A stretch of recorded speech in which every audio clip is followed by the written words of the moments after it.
Hi, Ghetto Film School family. We're joined today by students and alumni of the Ghetto Film School, or GFS for short, to speak with Damien Chazelle from the upcoming Paramount Pictures film Babylon, which premieres exclusively in theaters on December 23rd of this year.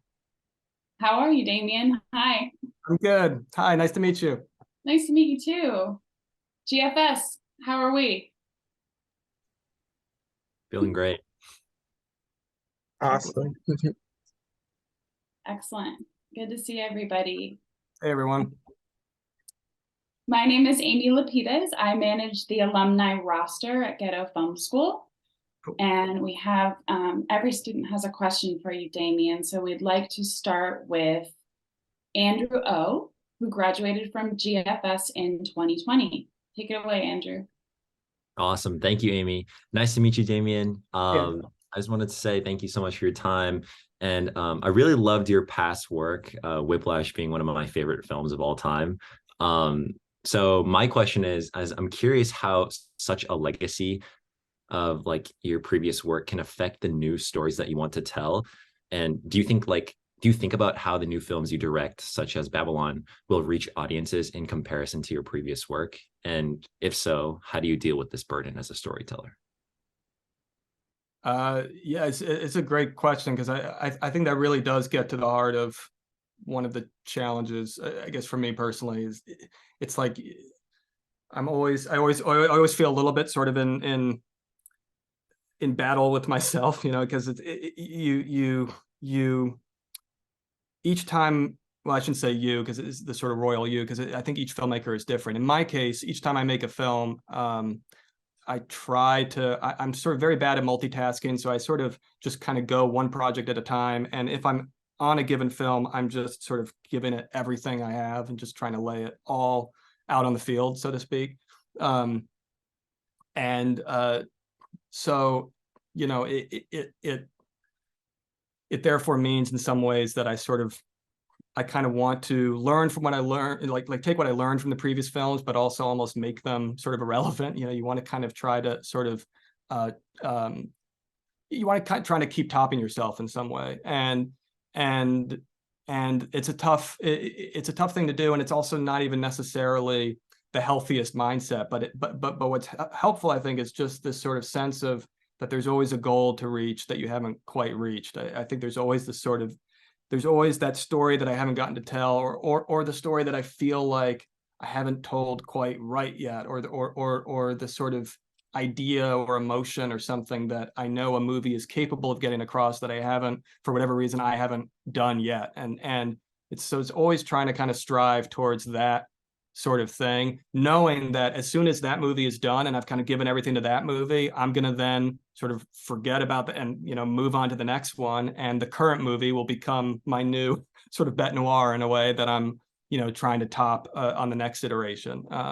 So it's a little bit sort of tunnel focused with each project for me until I learn how to multitask better, I guess. And just trying to make sure, I guess, for lack of a better word, that I'm growing with each movie, that I keep pushing myself and testing my limits and whether it works or not, that I'm moving somewhere, not just repeating the same tricks. Awesome. Thank you so much. Yeah, thank you. Next up, we have Maximus Jupiter Corona, who is a current student fellow. Hi, Damien. Big fan. I remember seeing First Man in theaters when it came out, and I always come back to that first scene because it always captivates me, and it just draws you in to watch the rest of the movie. My question is, how do you go about crafting effective openings for your films? Well, I'm definitely a big believer in that idea that you got to just grab their attention right away. The beginning of a movie is this sort of privileged thing that sometimes I think some filmmakers don't almost take enough advantage of. That before a movie has begun or right when it's beginning, you really have the audience under a spell, which if you're lucky, can last the length of the movie, but it might only last a minute or two or 30 minutes or whatever before you lose them. But right when the movie begins, that audience member sitting down, they don't know. For all they know, they could be in, the greatest movie ever could be in store for them. They don't know. It could be the greatest movie ever or the worst movie ever. It's endless possibilities await any audience member at the beginning of a movie, right when the lights go down. So it's a very special place for you, as a filmmaker to be in. So I guess I just believe in trying to really harness the potential of that.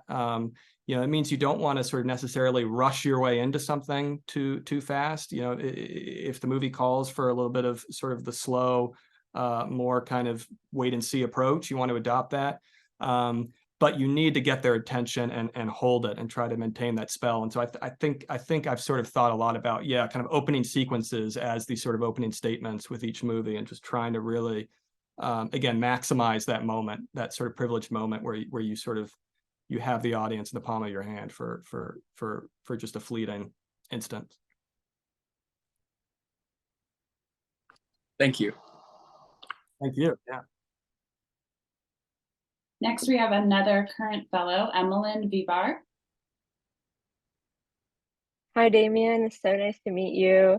Thank you so much for speaking with us. I just want to say that I love La La Land. It changed my life.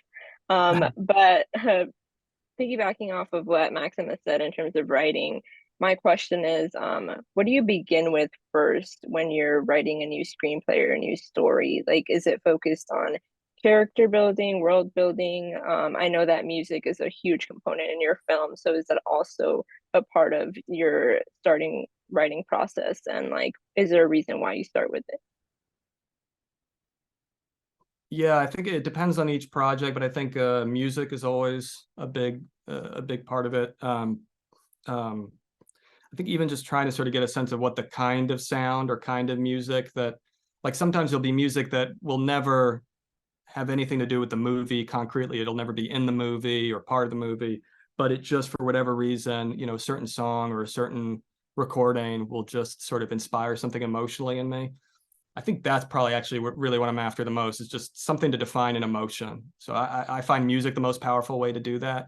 So I can play something, immediately feel a certain emotion, and then that tells me, okay, that's the mindset I'm going to write in. But other things can do that: an image, a painting, a memory. There's lots of things that can do that.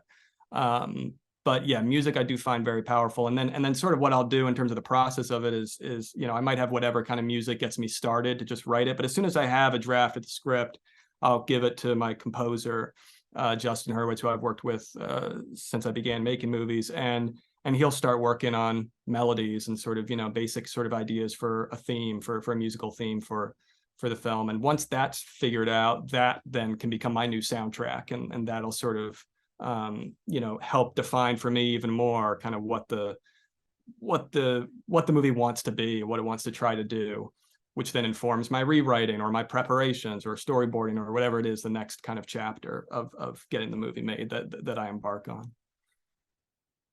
Thank you. Thank you. Next up, speaking of music, we have Alexander McDaniel, who is a first-year student fellow. Yeah, hello, Mr. Chazelle. Hi.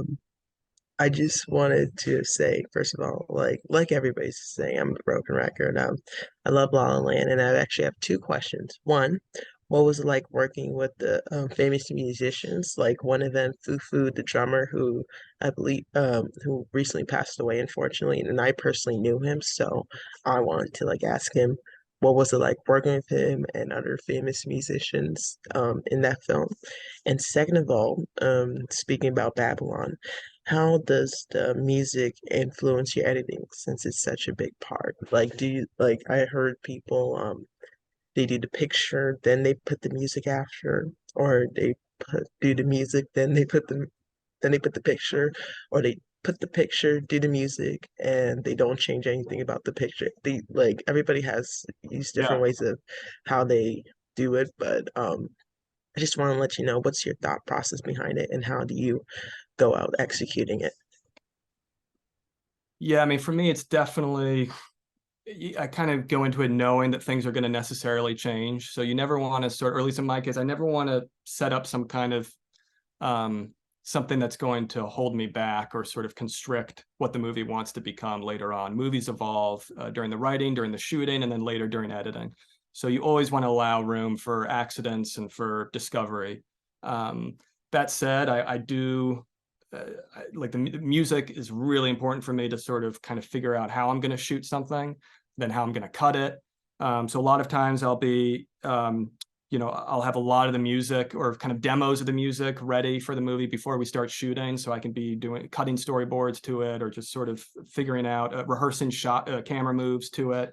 And again, this is, it's obviously the case if it's a musical or there's kind of musical numbers that you have to shoot. But even if there aren't, there have been cases where music is not a subject at all, where it still helps me to have it, on hand when doing sort of animatics or preparing the shot lists, and then when on set, sometimes for the actors to set the mood and whatnot. And then every time, once I'm in post, I sort of wind up just kind of cutting right next door to, I have a sort of room with my editor, and in the room right next door, Justin, the composer, works. And so I'll give him a scene as soon as I kind of have a rough cut of it, and he'll then give it back to me with some music on it, and then I'll sort of adapt it to the music or change it a bit, give it back to him, he'll give it back to me. We just do this sort of relay back and forth, and that's kind of that's our post process. But it's definitely different than how a lot of filmmakers, it's true, will sort of kind of save music for the end, or just live just in temp score or things like that for a very long time. But yeah, for whatever reason, Justin and I just sort of, we found that it's more helpful for us to kind of get into it earlier rather than later together. And yeah, Fufu, especially I wanted to be a musician growing up. I wanted to make movies as well, but I went through a sort of very music heavy phase. And in my case, I was a drummer like Fufu. So I think I've always sort of had this sort of, it's always been a thrill for me to be able to work with musicians who I admire, and especially musicians playing musicians on screen, just that extra level of authenticity where you can have kind of actual performance on screen captured in the real way is always that's kind of a thrill too. Fufu actually wound up, I first met him on Whiplash. He appeared in a short scene in Whiplash, and then was in La La Land, and I just kept in touch with him, and I'm still in touch with his family. Yeah, he was an example of a all-time great musician, but also just a wonderful person. So it was also just nice to have him on set. Not every great musician is as nice. But I think in any case, it's just always trying to find those ways, especially if you're doing music on film, to try to make it real, make it authentic. And so if it's an actor playing a musician, it really is important to me that actor really learn the instrument and really immerse themselves in the instrument and in the life of the musician that they're playing. If it's a musician kind of acting for the first time, then it's like, I find often that can be really beautiful, because acting doesn't have to be that far off from playing an instrument. It's just a different kind of instrument playing, and especially jazz musicians with the sort of ability to improvise, that can become in such handy for acting, where you sort of, the sort of structure you want to play with then, but then you make it your own and you make it different each time. So that's always exciting too. So yeah, it's been a real privilege actually to get to sort of have people like that on set and sort of inform what I do. Thank you so much. This has been really informative. Cool. And also love music and using it in my films. So it's just been an honor talking to you and hearing your, thought process and everything. Oh, thank you. That's so kind. Well, yeah, good luck with everything. Thank you.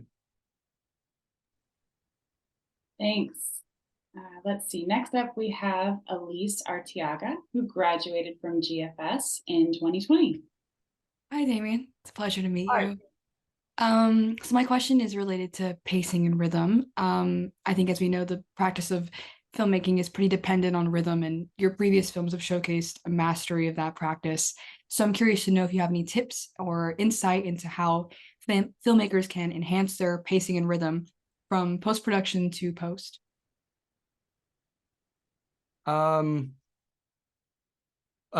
so again, specifically post-production, then, just in terms of like editing and you said, I mean, you can go to just editing, but if you can go through all of it from pre-production planning to all the from way. from pre-production to post. Okay, got it. Yeah. Yeah, I think, you know, maybe again, partly from my sort of background as a drummer, is, you know, there's this kind of, yeah, the sort of clock in my head, I think always that sort of, you know, sort of rhythm is one of the most important things to me. And it's also, I think, one of the things that unites cinema and music, where the two art forms are closer together than one might normally think. They're both temporal art forms that we experience them in time. That means that it's very important how they divide up time. That becomes one of the ways they sort of command your attention or not, and convey emotion or not, is how they actually interact with time. So that's all about, you know, subdivisions of time gets you right to rhythm. And so the idea of rhythm as this sort of crucial thing that will, you know, that you can then expand, contract, condense, you can sort of use it to elicit an emotional response. You can use it to sort of carry an audience member through the ride of your movie. It's hard to overstate its importance, I think. I try to sort of convey some sense of rhythm just through even the writing of the script, you know, and just how it's kind of formatted on the page. Just try to recreate a little bit where it's fast, where it's slow, where it wants to take a pause, where it wants to lean in. Then certainly kind of getting early demo music from Justin and sort of trying to work on shot lists and things like that with them. That certainly becomes part of that as well, where a lot of the sequences, big set pieces often will be already sort of timed out because of the music. So we'll know this shot's going to be this number of seconds, this shot will be this number of seconds, this moment.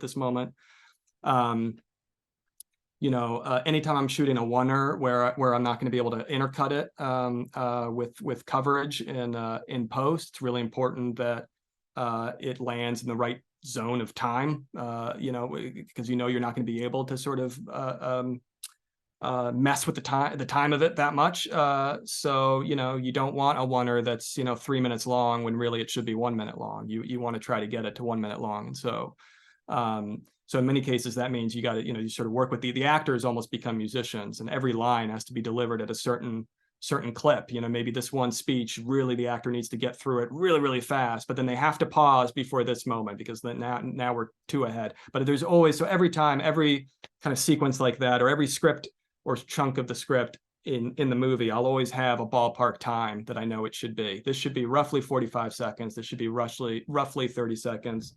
This should be a minute, you know, and you try to kind of, you never get that exactly, but you just try to use it as a ballpark, so that then by the time you get into post, hopefully you don't have a total sort of calamity on your hands of everything being way too long or everything being too short and rushed or whatever. You have something that's kind of again, roughly in the ballpark, and then you need to finesse it, and that's what editing becomes. And it's a lot of finessing and a lot of still discovering and changing things and using different music than maybe what you used on set because maybe it works better. And, you know, even oneers, you can find ways to actually subtly change the timing. You can do subtle speed ramps or subtle slow-mos if they're invisible. You can find very subtle ways within limits to kind of to maintain the illusion of the oneer, but still kind of get the rhythm you want.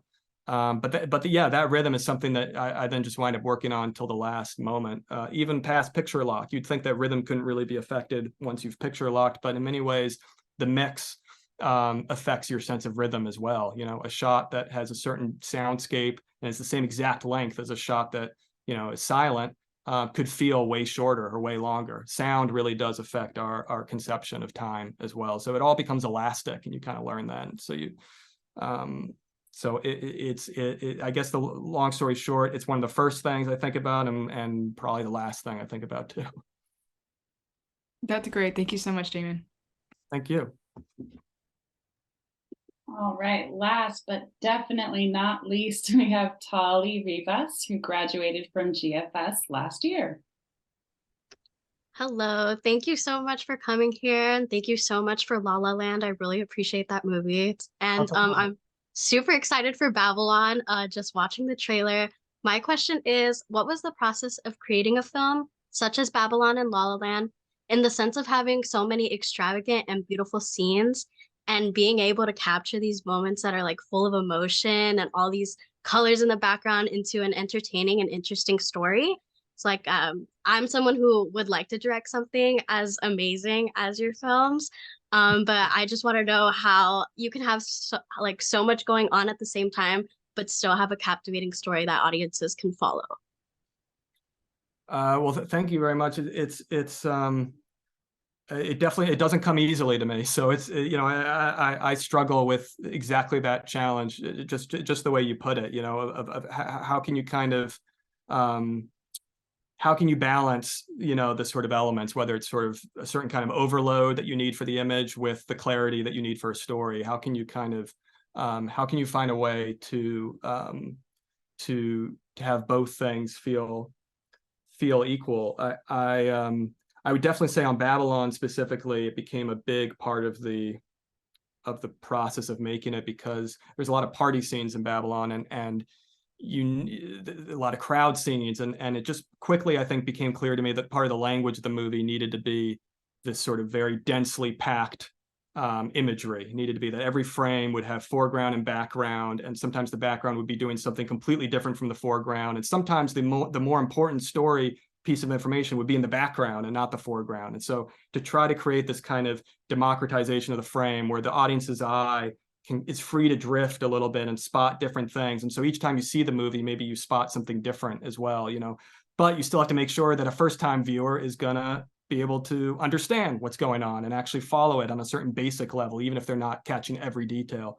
So figuring out that balance, yeah, it's a lot of trial and error, honestly. I mean, it's storyboarding and then trying to see kind of whether the storyboards cut as animatics work for people. You shoot them, you see how they translate to the screen.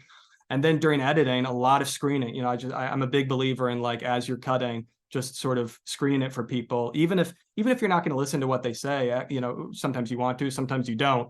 But it's always useful to kind of sit near them and just watch them watch the film, or watch the film as they watch it, because it helps you see it anew. And that's really important. When you've worked on a movie for a year or 6 months or whatever, you can lose the big picture very easily. You can start to find it hard to really see the forest for the trees. But screening it, and once you can start screening cuts and kind of feeling the room as a movie plays, you'll feel in your gut very clearly, as though you were seeing the movie for the first time, where it's not clear enough, where it's too fast, where it's too slow, where it's too overloaded, where it's too thin.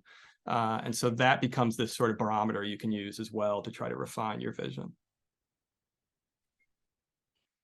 Thank you so much. I really appreciate it. Of course, no problem. Thank you. All right, thanks for amazing questions, everybody. That is all of the questions. Babylon is in theaters on December 23rd. Make sure to go get your tickets and see this incredible film. I can't wait to see it. And Damien, thank you so much for taking time out of your busy professional life and personal life to share openly and honestly with us. It means so much. No, my pleasure. Round of applause. Great questions. Thank you. Thank you guys, and everybody. good luck to all of you. Can we take a group photo really quickly? All right, I'm gonna count down 1, 2, 3. All right, one for good luck. All right, thank you so much. All right, thank you guys.